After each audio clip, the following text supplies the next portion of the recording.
तो फ्रेंड्स, आज के वीडियो में डीएलएड प्रथम सेमेस्टर का आपका जो गणित विषय है उसका जो प्रश्न पत्र है, जो कि आपका 2023 में आपका क्वेश्चन पेपर आया था, उसके हल को आज देखेंगे। तो इसमें जो है आपका गणित में जो है 1 घंटे का समय मिलता है और 25 जो होते हैं आपके पूर्णांक होता है। और इसमें जो है आपके टोटल 18 क्वेश्चन आते हैं। इसमें वस्तुनिष्ठ आपके जो होते हैं वो आपके 5 होते हैं और 6 जो होते हैं अति लघुत्तरीय प्रश्नोत्तर, और 7 में लघुत्तरीय जो होते हैं उनकी संख्या जो होती है 7 होती है।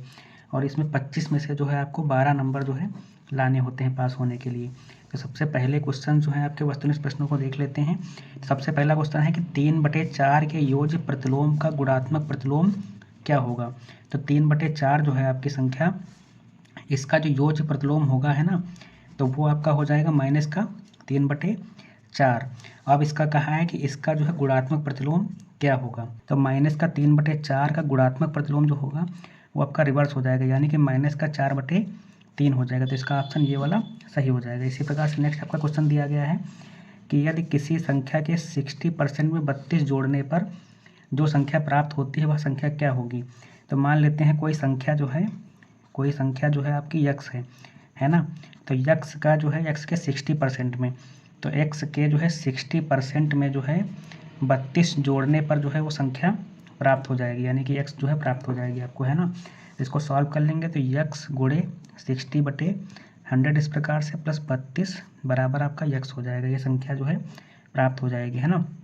इसको कट करेंगे और 3 दूना 6, 2 3 6, 2 5 6 10, यानी कि 3x/5 और प्लस का 32 बराबर आपका यक्स हो जाएगा। इसको इधर लेकर के आएंगे तो ये आपका हो जाएगा यक्स माइनस 3x/5 बराबर आपका इधर में 32 रहेगा। अब इसको सॉल्व करेंगे जब, तो ये हो जाएगा आपका 5x क्रॉस मल्टीप्लाई करने पे और माइनस का 3x/5 बराबर आपका 32 हो जाएगा। तो इसको इधर मल्टीप्लाई कर देंगे, यहाँ पे 5x है 3x कट के आपका 2x हो जाएगा और 2x बराबर आपका हो जाएगा 5 गुणे 32, 2 से कटेगा 16।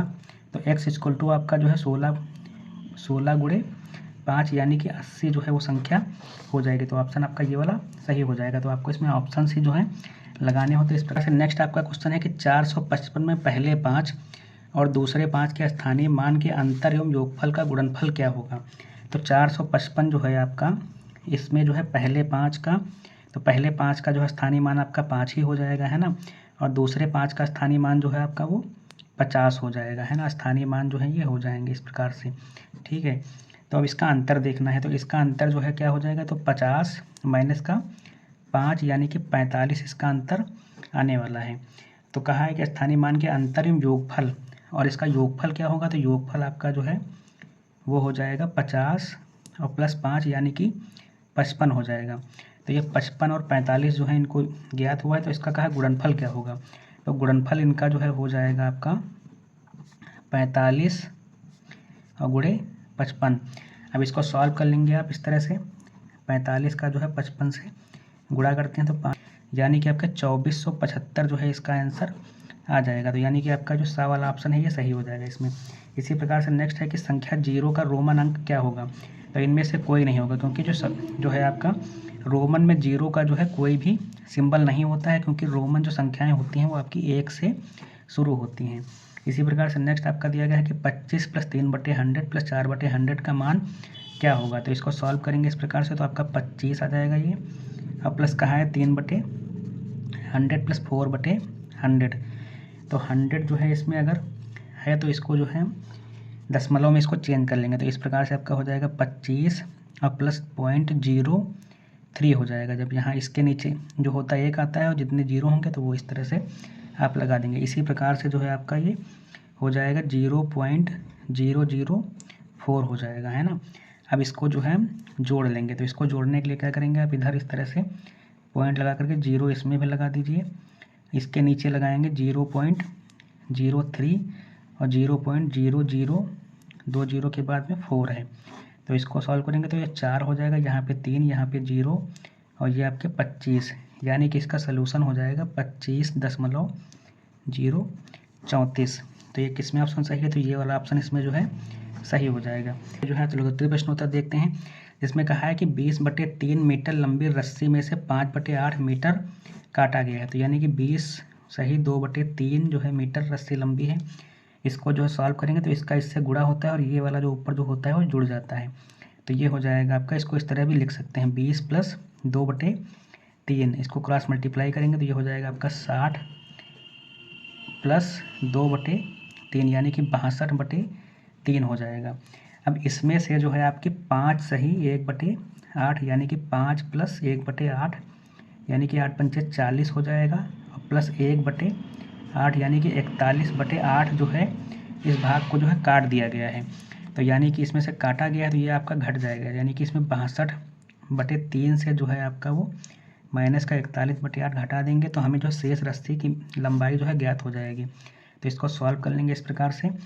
तो 62 का गुणा इससे करेंगे 8 से और इसका इससे, तो हो जाएगा 62 × 8 - 41 × 3 बटे आपका 3 × 8 हो जाएगा। तो इसको जब सॉल्व करेंगे आप तो ये हो जाएगा 8 दूनी 16 का 496 से आप घटा लीजिए 123 को, तो ये बचेगा आपका 3, यहाँ बचेगा 7, यहाँ बचेगा 3, तो ये हो जाएगा आपका 373/3 × 8 है ना। तो ये इसमें कटेगा नहीं, तो यानी कि 373/24 आपका जो है ये इस तरह से इसका सलूशन ये आ जाएगा। इसको कट भी कर सकते हैं है ना, तो इस तरह से आप इसको लिख देंगे। नेक्स्ट आपका है कि किसी गांव में पुरुषों की संख्या जो है वो आपकी दी गई है 6xy + 5y² - 8z, ये है पुरुष है ना। और महिलाओं की संख्या दी गई है आपकी, महिलाएं कितनी हैं, तो महिलाएं आपकी दी गई हैं ये कि 2x + का xy - का 2y दी गई हैं, ठीक है। तो ज्ञात कीजिए कि पुरुषों की संख्या महिलाओं से कितनी अधिक है। तो महिलाओं से कितनी अधिक है, तो यानी कि हम पुरुषों की संख्या से अगर इसको महिलाओं घटा देंगे तो पुरुषों की संख्या जो है इसमें से निकल आएगी। तो इसको सिंपली जो है आपको घटा देना है। 6xy + 5y² - 8z को जो है हम घटा देंगे 2x + का xy - के 2y से। अब ब्रैकेट जो हम खोल देते हैं तो आपका ये इस प्रकार से हो जाएगा, ये माइनस का 8z, ये माइनस लगेंगे 2x में, माइनस के xy हो जाएंगे, प्लस के 2y हो जाएंगे। तो x इसमें कटेगा नहीं, xy से ये x घट जाएगा, तो ये आपका आ जाएगा 5xy और प्लस का 5y² माइनस का 8z और माइनस का 2x है ना, और साथ में आपका प्लस का 2y, यही आपका आंसर इस प्रकार से हो जाएगा। बाकी लैंग्वेज जो होती हैं आप अपने तरीके से इसको लिख सकते हैं। नेक्स्ट आपका है कि दशमलव संख्या 51.3 और इसको जो है जोड़ना है।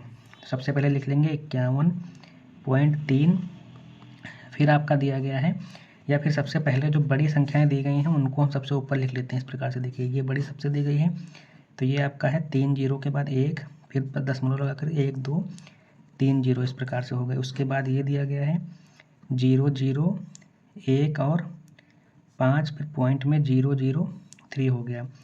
इसमें दिया गया है 0.03 और 0 1 और 5, इसमें दिया गया है 0.3 और 1 और 5, इसको जो है जोड़ लेंगे इस प्रकार से सिंपली। तो इनमें 0 आप लगा सकते हैं इस प्रकार से। तो ये आपका इसके नीचे हो जाएगा 3, इसके नीचे भी हो जाएगा 3 और इसके नीचे भी आपका 3 और ये भी 3 हो जाएगा। और यहाँ पे आपका 1 और 1 2 हो जाएंगे, ये 5 और 1 6, 5 और 1 6, ये 5 और ये भी 5, यानी कि इसका आंसर जो है आपका 55 66 2.33333, यही इसका आंसर जो है जोड़ने पर आ जाएगा। इसी प्रकार से नेक्स्ट आपका है कि वह बड़ी से बड़ी संख्या ज्ञात करो जिससे 49 58 109 को भाग देने पर शेषफल क्रमशः जो है 1 3 5 और बचे आपके, है ना। तो सबसे पहले इस तरह के क्वेश्चन में क्या करते हैं, जो शेषफल क्रमशः बचने वाले होंगे उनको जो है दी गई संख्याओं से घटा देंगे। तो इससे जब 1 घटाएंगे आपका तो ये आपकी 48 हो जाएगी, और इससे 3 घटाएंगे तो ये हो जाएगी आपकी 56, और इससे जो है 5 घटाएंगे तो ये हो जाएगी 104। आप संख्याएं कौन सी होगी, तो आपकी होगी 48 और जो है आपकी 56 और जो है 104। अब कहा है कि बड़ी से बड़ी संख्या ज्ञात करना है, तो इसका जो है बड़ी से बड़ी संख्या कहा है तो इसका मासा हम जो है निकाल लेंगे, यानी कि 48 56 और 104 का मासा निकालने पर, ठीक। तो 48 का सबसे पहले सबसे छोटी संख्या है, तो 48 का हम 56 से इस तरह निकालेंगे तो एक बार जाएगा, यहाँ बचेगा ये, तो बचेंगे 8 यहाँ पर, है ना। 8 शेष बचेंगे तो 8 को हम 48 से भाग देंगे, तो 8 छंग 48, ये 8 से चला जाएगा। 8 को अब 56 से भाग देंगे तो 8 सत्ते 56, ये भी चला जाएगा। 8 को जो है हम 104 से भी भाग दे करके देख लेते, तो 8 एकम 8 2 4 8 3 24, यानी कि जो 8 जो है सभी में कॉमन है। तो इसका जो है आपकी संख्या एक ऐसी 8 है जिसको अगर हम 49, 62 और 109 से भाग देंगे तो क्रमशः जो आपके 1, 3, 5 और शेषफल बचेंगे। इस प्रकार से नेक्स्ट आपका दिया गया है कि पटरी और प्रकार की सहायता से जो है आपको 90 डिग्री का कोण बनाना। तो सबसे पहले 90 डिग्री कोण बनाने के लिए क्या करेंगे आप, बेसिकली जो है एक लाइन इस प्रकार से सीधी लाइन एक रेखाखंड जो है ड्रा कर लेंगे इस प्रकार से आप सबसे पहले, ठीक है। फिर इस रेखाखंड को मान लेंगे ये आपका ए बिंदु है और ये जो है आपका बी बिंदु है। फिर यहाँ से सिंपली क्या करना है, एक चाप जो है किसी भी दूरी का प्रकार में लेकर के इस प्रकार से हमको एक चाप जो है इस प्रकार से लगा देना है इस प्रकार से। फिर जो ये बिंदु हमें प्राप्त होगा ये वाला, तो यहाँ पे इसको मान लेते हैं सी। फिर इससे एक चाप लगाएंगे और फिर जो है इस चाप से फिर एक पुनः जो है हम एक चाप यहाँ पे लगाएंगे। फिर इन चापों को मान लेते हैं सी, डी और ई, और इन चापों से फिर जो है क्रमशः हम जो है एक चाप ऊपर की तरफ फिर से लगाएंगे इस प्रकार से। ये आपका हो गया और इस चाप से फिर से हम इसको जो है इस प्रकार से लगा देंगे। अब ये जो बिंदु ये वाला प्राप्त हुआ है इस बिंदु को जो हम सीधे इस रेखा से जो है मिला देंगे आपका। तो ये जो आपका एक कोण प्राप्त हुआ ये जो है आपका 90 डिग्री का एंगल जो है प्राप्त हो गया। तो ये आपकी 90 डिग्री एंगल की रचना हो गई। और रचना विधि इसके जो अगर 2 नंबर में आएगा तो इसको रचना विधि जिस प्रकार से आपने किया है उस तरह से लिख सकते हैं। और बाकी बेसिकली जितने भी आपके एंगल्स होते हैं उन सभी को हमने एक क्लास में कराया है। जैसे आपका 50 डिग्री हो गया, 30 या 45 या 60, 90 और 120 जितने भी एंगल हैं, जैसे 105, इन सभी को जो है क्लास में हमने कराया है। आप जा करके प्लेलिस्ट बनी है मैथ्स की, उसमें जा करके देख भी सकते हैं। और रचना विधि कैसे लिखनी है उसको भी हमने उसमें करके बताया है। तो नेक्स्ट क्वेश्चन देखते हैं आपका कि एक समबाहु त्रिभुज जिसकी प्रत्येक भुजा जो है 4 सेंटीमीटर है, इसका क्षेत्रफल ज्ञात करना है। तो समबाहु त्रिभुज का क्षेत्रफल जो होता है, समबाहु त्रिभुज का क्षेत्रफल जो होता है वो होता है √3a² / 4। ए जो होता है वो आपकी भुजा ही होती है ना। तो जबकि हमको भुजा जो है दी गई है, भुजा बराबर आपका 4 सेंटीमीटर दिया गया है। तो इसमें जो है हम रख देंगे इसको ए की वैल्यू यही आपकी है, ये है ना। तो रख देंगे 3/4 गुणे a² की जगह यानी कि 4 का स्क्वायर, यानी कि √3/4 गुणे 4 गुणे 4, 4 से 4 कट जाएगा, ये आपका 4 × √3 सेमी स्क्वायर आ जाएगा क्षेत्रफल का। यही आपका आंसर हो जाएगा। इसी प्रकार से नेक्स्ट क्वेश्चन दिया गया है, लघुत्तरीय की एक आयताकार बगीचे की लंबाई एवं चौड़ाई में अनुपात जो है आपका वो लंबाई और चौड़ाई में अनुपात जो है वो दिया गया है आपका 5:3। और आयताकार बाग का क्षेत्रफल जो है दिया गया है, क्षेत्रफल जो दिया गया है आपका 1500 स्क्वायर फीट दिया गया है ना। तो बाग के चारों ओर तार लगाने के लिए कितना खर्च आएगा, जबकि तार का मूल्य भी 12 रुपये फीट में दिया गया है। तो क्षेत्रफल आप सभी को पता होगा, आयत का क्षेत्रफल जो होता है वो होता है आपका लंबाई और गुणे चौड़ाई, यानी कि लंबाई गुणे चौड़ाई बराबर आपका जो है वो 1500 स्क्वायर फीट दिया गया है। और ये कहा है कि लंबाई और चौड़ाई में अनुपात जो है कहा गया है आपका 5:3 है। तो मान लेते हैं कि आपकी लंबाई जो है वो आपकी 5x है यहाँ से, और चौड़ाई जो है आपकी वो 3x है इस प्रकार से। तो लंबाई चौड़ाई की वैल्यू को हम रखेंगे तो यहाँ पे आपका 5x हो जाएगा, गुणे का यहाँ पे 3x चौड़ाई की वैल्यू बराबर आपका 1500 हो जाएगा। ये इसको सॉल्व करेंगे तो ये आपका 5 से 15 x स्क्वायर हो जाएगा बराबर 1500। 1500 से 15 ये कटेंगे, यहाँ बचेगा 100, तो x² = आपका 100 हो जाएगा यहाँ पे। तो x की वैल्यू जो है आपकी यहाँ पे √100 यानी कि 10 जो है फीट में निकल आएगी, है ना। तो x बराबर जो हो आपका 10 फीट निकल आया यहाँ पे। तो x की वैल्यू को जो है बेसिकली हम यहाँ पे रखेंगे। तो ये आपका 5x जो है लंबाई आपकी जो थी ये आपकी हो जाएगी 5 × 10 यानी कि 50 हो जाएगी। और चौड़ाई जो दी गई है 3x है, ये आपकी हो जाएगी 3 × 10 यानी कि 30 चौड़ाई हो जाएगी आपकी। तो ये कहा है आपका कि बाग के चारों ओर तार लगाने के लिए कितना खर्च आएगा, है ना। तो तार चारों तरफ लगाने के लिए मतलब इसकी परिमाप हमको निकालनी पड़ेगी। इसकी परिमाप अगर हम इसकी निकाल लेंगे, ये परिमाप जो होती है यही आपके तार जो है इतना लगेगा। तो परिमाप होती है 2 लंबाई प्लस चौड़ाई आपकी, है ना। तो यहाँ पे रखेंगे 2 लंबाई की जगह पे आपका 50 हो गया प्लस चौड़ाई की जगह पे 30, यानी कि आपका हो जाएगा 2 × 50 30 80, यानी कि ये हो जाएगा आपका 160 फीट में, है ना। अब इसमें कहा है कि तार का मूल्य जो है 12 रेड्स फीट है, तो 160 फीट का हम तार लेंगे और जबकि 12 रुपये फीट में मिल रहा है तो 160 का जो गुणा है हम वो आपका 12 से कर देंगे। तो इसको निकाल लेते हैं 160 का 12 से गुणा करके, यानी कि 1920 रुपये का जो है टोटल खर्च आने वाला, यही आपका आंसर हो जाएगा। इसी प्रकार से नेक्स्ट देखते हैं कि त्रिभुज किसे कहते हैं। तो भुजाओं एवं कोणों के आधार पर त्रिभुजों का नामों का सचित्र वर्णन कीजिए, वर्गीकरण कीजिए, है ना। तो त्रिभुज जो होता है बेसिकली किसे कहते हैं। त्रिभुज जो होता है तीन भुजाओं से घिरी हुई आकृति को जो है, तीन भुजाओं से घिरी आकृति को त्रिभुज कहते हैं, है ना।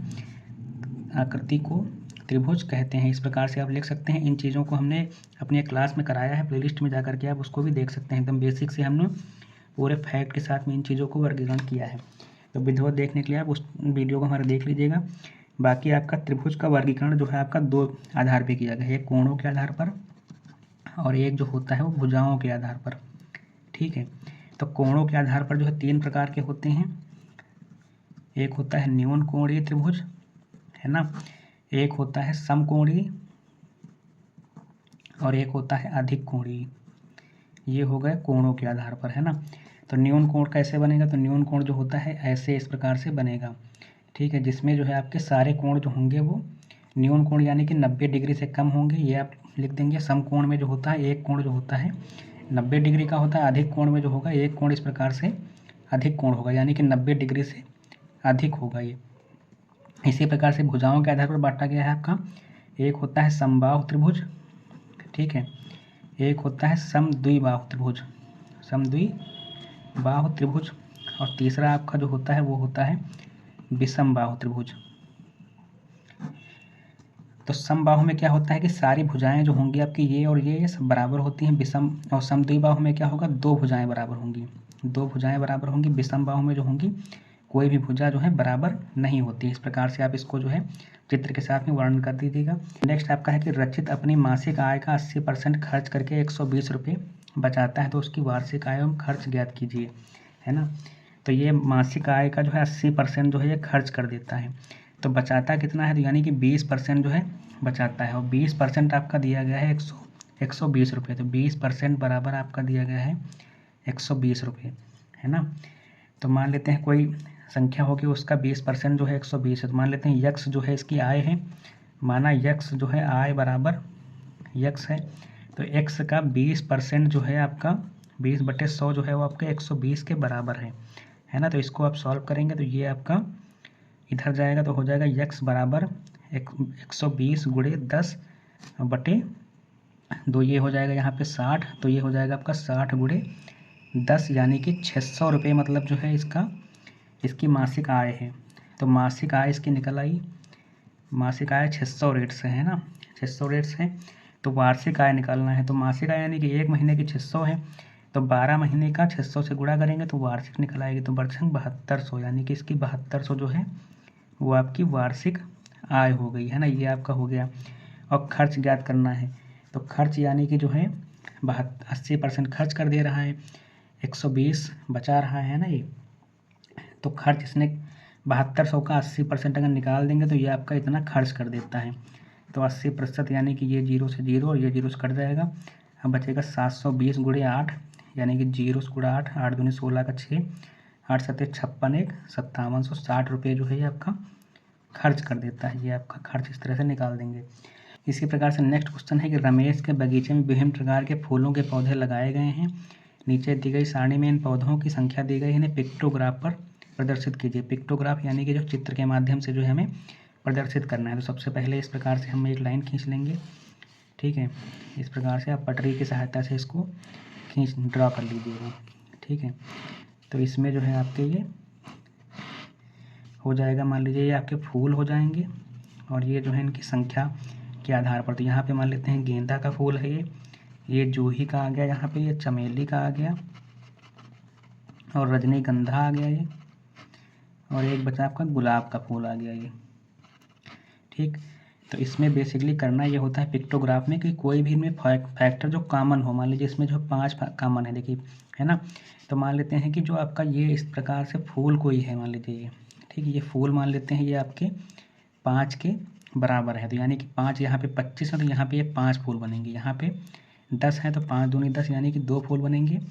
यहाँ पे 5, यहाँ पे 5 थे 15, 3 फूल, यहाँ पे 9 फूल बनेंगे। यहाँ पर 5 7 पे तो 7 फूल बनेंगे। तो पिक्टोग्राफ में इस प्रकार से हम इसको फूलों को बना देंगे। जैसे गेंदा में 5 बनेंगे, तो इस प्रकार से आप 5 जो है ये ड्रा कर देंगे फूल इस प्रकार से। तो पिक्टोग्राफ में यही प्रदर्शन करना होता है। यहाँ पे 2 करेंगे केवल इस प्रकार से, यहाँ पे 3 करेंगे चमेली में, तो ये आप अच्छे से वहाँ पे एग्जाम हॉल में कर सकते हैं। यहाँ पे 9 करने पड़ेंगे, तो 1 2 3 4 5 6 7 8 और 9 इस प्रकार से बना लीजिएगा आप। यहाँ पे 7, तो 1 2 3 4 5 6 7 इस प्रकार से। और इसको भी हमने क्लास में एकदम बेसिक से अच्छे से कराया, आप जा करके देख सकते हैं। तो इसको बस इतना ही करना होता है, यही पिक्टोग्राफ पे प्रदर्शन इसका इस प्रकार से हो गया। इसी प्रकार से आपका नेक्स्ट क्वेश्चन है कि एक वृत्त की परिधि जो है 22 मीटर है, तो वृत्त का क्षेत्रफल ज्ञात करना है। तो सभी को पता होगा कि वृत्त की परिधि जो होती है आपकी वो 2πr इस प्रकार से होती है। 2πr और 22 मीटर दिया गया है। क्षेत्रफल जो होता है वो आपका πr² होता है, यानी कि πr² का मान हमें निकालना है। तो यहाँ से हम क्या करेंगे, इसको जो है पाई बराबर 22/7 होता है, इसको रखेंगे हम यहाँ पे।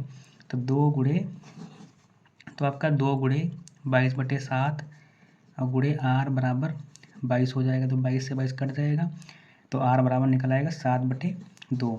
अब फल में इसमें जो है πr² में जो है r की वैल्यू रखेंगे, तो ये हो जाएगा 22/7 पाई की जगह पे, r की जगह पे 7/2 गुणे 7/2 r² यहाँ पे है ना। तो ये 7 से 7 कट जाएगा और 2 से 11 ही कट जाएगा। तो यहाँ पे बचेगा 11 गुणे 7/2 यानी कि 77/2 इसका आंसर ये हो जाएगा मीटर स्क्वायर में। इसको भी सॉल्व कर लीजिएगा। नेक्स्ट आपका है कि एक कक्षा में 60 विद्यार्थी थे, 50 विद्यार्थी प्रथम श्रेणी में, 40 विद्यार्थी द्वितीय श्रेणी में तथा शेष विद्यार्थी तृतीय श्रेणी में उत्तीर्ण हुए। तो ज्ञात कीजिए कितने विद्यार्थी तृतीय श्रेणी में उत्तीर्ण हुए हैं। तो 60 विद्यार्थी हैं, इसमें से 50% जो है 60 का 50% जो है आपके वो प्रथम श्रेणी में हुए, यानी कि 6 गुणे 5 यानी कि 30 विद्यार्थी जो हैं वो आपके फर्स्ट में, और 60 का जो है 40% जो है वो आपके द्वितीय श्रेणी में पास हुए हैं। तो यानी कि 6 गुणे 4 यानी कि 24 विद्यार्थी जो हैं सेकंड श्रेणी में पास हुए हैं। तो आपके जो है कितने बचेंगे, तो आपके 30 और प्लस 24 यानी कि 54 विद्यार्थी जो है फर्स्ट सेकंड में पास हो गए हैं 60 में से। तो बचेंगे कितने, तो 60 में से 54 घटा देंगे, यानी कि 6 विद्यार्थी ऐसे हैं जो थर्ड श्रेणी में पास हुए। यही आपसे पूछा गया, इसको इस प्रकार से भी लगा सकते हैं, या फिर आप ये भी कह सकते हैं कि 50 और 40 90% विद्यार्थी जो हैं ऑलरेडी जो है तृतीय फर्स्ट और सेकंड श्रेणी में पास हुए हैं। अब बच्चे कितने, 10%। तो 60 के 10% विद्यार्थी जो हैं वो आपके जो है तृतीय श्रेणी में पास हुए हैं, यानी कि आपके 6 विद्यार्थी। इस तरह से भी आप निकाल सकते हैं इसको। नेक्स्ट आपका दिया गया है कि यदि a बराबर -2 है, यानी कि a बराबर -2 दिया गया है, तो आपका जो है इसमें से 5a² प्लस का 4a -2 का मान निकालना है, साथ में इसका मान निकालना है। सबसे पहले इसका मान निकालते हैं। a की जगह पे -2 हम इसमें समीकरण में रखेंगे, तो ये आपका 5 माइनस का 2 स्क्वायर a की जगह पे आ जाएगा, ये प्लस का 4 गुणे -2 और -2। तो ये आपका हो जाएगा 5 और गुणे 2 दूना 4 प्लस का, क्योंकि स्क्वायर है तो इस प्लस का 4 हो जाएगा। यहाँ पर आएगा 4 गुणे -2 यानी कि -8 आ जाएगा, और -2 यानी कि ये आपका हो जाएगा 5 को 20 -8 -2 यानी कि 20 - 10 यानी कि 10 इसका आंसर आ जाएगा। अब इसको देख लेते हैं, a³ प्लस का 4a² प्लस का 3a। अब इसमें जो a बराबर -2 रखेंगे, तो ये आपका हो जाएगा -2 का होल क्यूब प्लस 4 -2 का स्क्वायर प्लस का 3 गुणे -2। तो ये आपका हो जाएगा 2 गुणे 2 गुणे -2 गुणे -2 गुणे -2 प्लस का 4 गुणे -2 गुणे -2 और -6। तो ये हो जाएगा -8 आपका, और ये हो जाएगा आपका 2 दूना 4 चक्कू 16 और -6। तो ये 8 और -6 यानी कि 16 - 14, यहाँ पे आपका जो है 2 इसका आंसर आ जाएगा इस प्रकार से। वीडियो में इतना ही। आपके अन्य जो सेमेस्टर की क्लासेस हैं और मैथ्स की क्लासेस हमारे चैनल पे अपलोड हैं, आप जा करके वहाँ से देख सकते हैं।